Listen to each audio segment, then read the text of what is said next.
대장동의 축소판으로 불리는 위례 신도시 개발 의혹 사건 재판도 시작됐습니다. 검찰은 김만배 씨가 남욱 변호사의 말을 바꾸려고 회유한 정황을 들여다보고 있습니다. 지난해 남 변호사가 귀국하기 직전 이재명 대표에게 불리한 인터뷰를 하자마자 김만배 씨로부터 연락이 왔다는 겁니다. 김민곤 기자입니다. 검찰이 대장동 일당을 위례 신도시 개발 의혹 사건으로 추가 기소한 건 지난 9월. 2013년 유동규 전 본부장이 제공한 내부 정보를 활용해 남욱 변호사 등 민간업자들이 210억 원의 이익을 챙긴 것으로 검찰은 보고 있습니다. 검찰은 오늘 첫 재판에서 주된 범행 동기가 이재명 당시 성남시장의 선거자금 마련이라고 했습니다.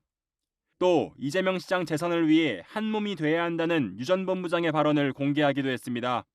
공소 사실을 상당 부분 인정한다고 말한 유 전 본부장.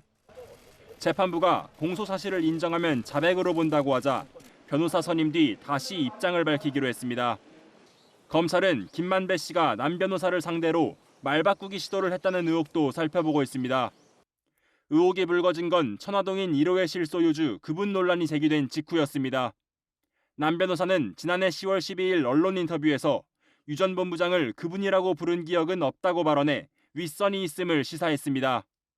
하지만 나흘 뒤 귀국길 인터뷰에서는 이재명 지사는 관계가 없다며 윗선 의혹을 차단했습니다.